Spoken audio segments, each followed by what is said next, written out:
Bismillahirrahmanirrahim. Nih mendadak tadabur ya. Habis sholat asar, sempat tiba-tiba pengen tadabur gitu ya. Apa kita hari ini? Coba kita tadabur surah Al-Fatihah pertama ya.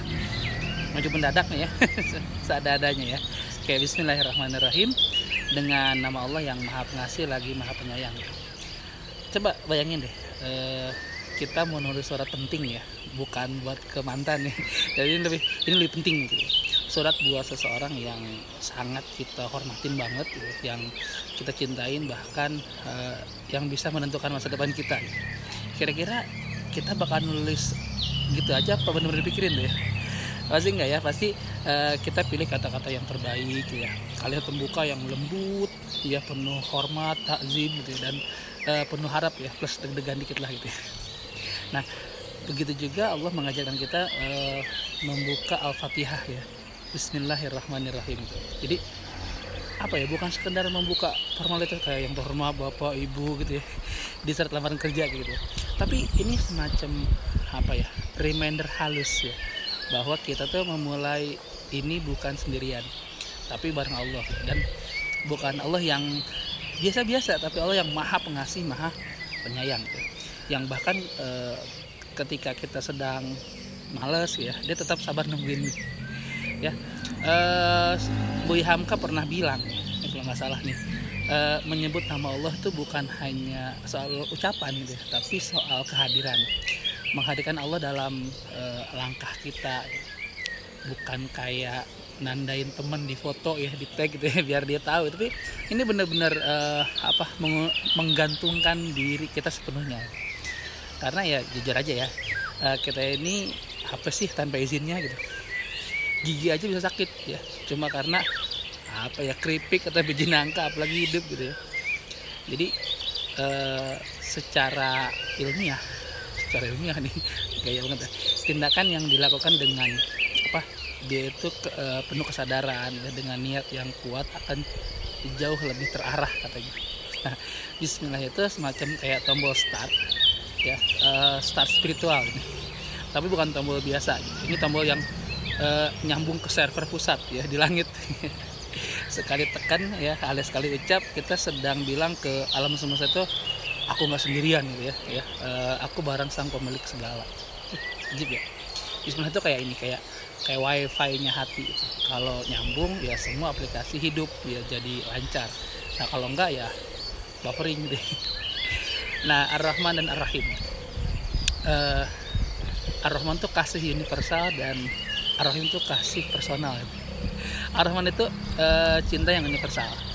Mau kita orang baik, kita orang jahat, suka ayam geprek atau pecel lele ya, atau malah suka semuanya, itu tetap semuanya dapat jatah oksigen ya, semuanya dapat jatah sinar matahari, semuanya jantungnya dikasih detak gitu ya. Tapi kalau Ar-Rahim, nah ini cinta yang lebih dalam ya, lebih khusus gitu ya, buat yang memang apa ya, dia mencari Allah dan mendekat sama Allah gitu, buat yang berserah dan dia membuka hatinya gitu ya. Lagi-lagi nih Buya Hamka mengibaratkan kayak hujan gitu ya, semua tanah tuh kehujanan gitu ya, tapi tanah yang subur aja tuh yang bisa numbuhin bunga yang indah gitu ya. Nah yang tanah yang keras gimana ya, jadi ya basah aja gitu ya, basah tapi nggak numbuhin bunga gitu. Jadi jangan cuma jadi tanah yang kehujanan ya, jadi tanah yang siap menumbuhkan gitu. Karena Ar-Rahim itu sayangnya nggak sekedar nyapa tapi juga meluk gitu, nggak sekedar nyapa tapi meluk.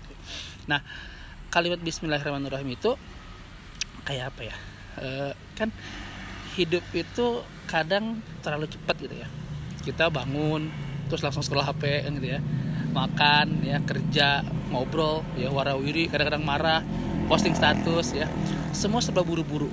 Padahal ada satu kalimat lembut yang seperti nepuk pundak kita, bilang gitu ya, sabar, sebelum lanjut nih inget dulu nih, ente tuh nggak sendirian gitu ya.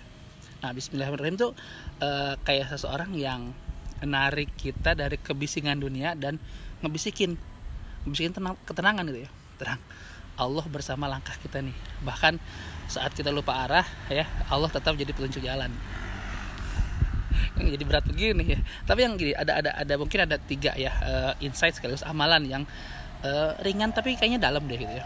Nah, yang pertama, ucapin deh bismillah di setiap awal buka laptop ya, bismillah ketika mau masak gitu ya.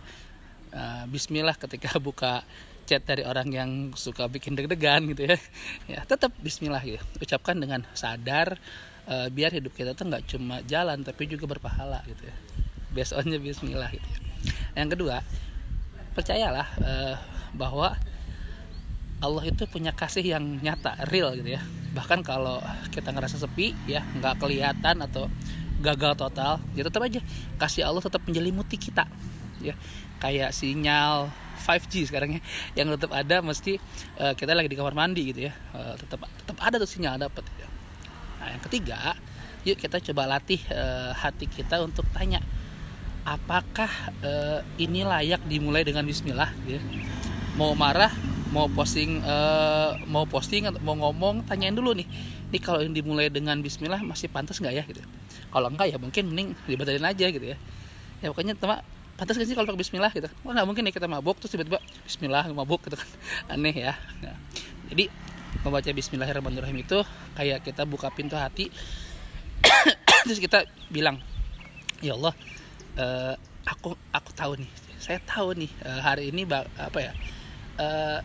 saya nggak benar-benar tahu gitu ya, hari itu bakal kayak gimana ya, bakal seindah mentari atau seribet laundry numpuk gitu, kita nggak tahu nih. Tapi aku ingin mulai semuanya itu dengan namamu ya, karena denganmu ya hidupku insya Allah tenang ya, tanpamu semua hanya bayang-bayang, asik. Maka yuk hidup dalam namanya, dalam kasih sayangnya ya, karena setiap langkah yang dimulai dengan bismillah itu bukan cuma langkah, itu adalah doa yang berjalan. Assalamualaikum warahmatullahi wabarakatuh.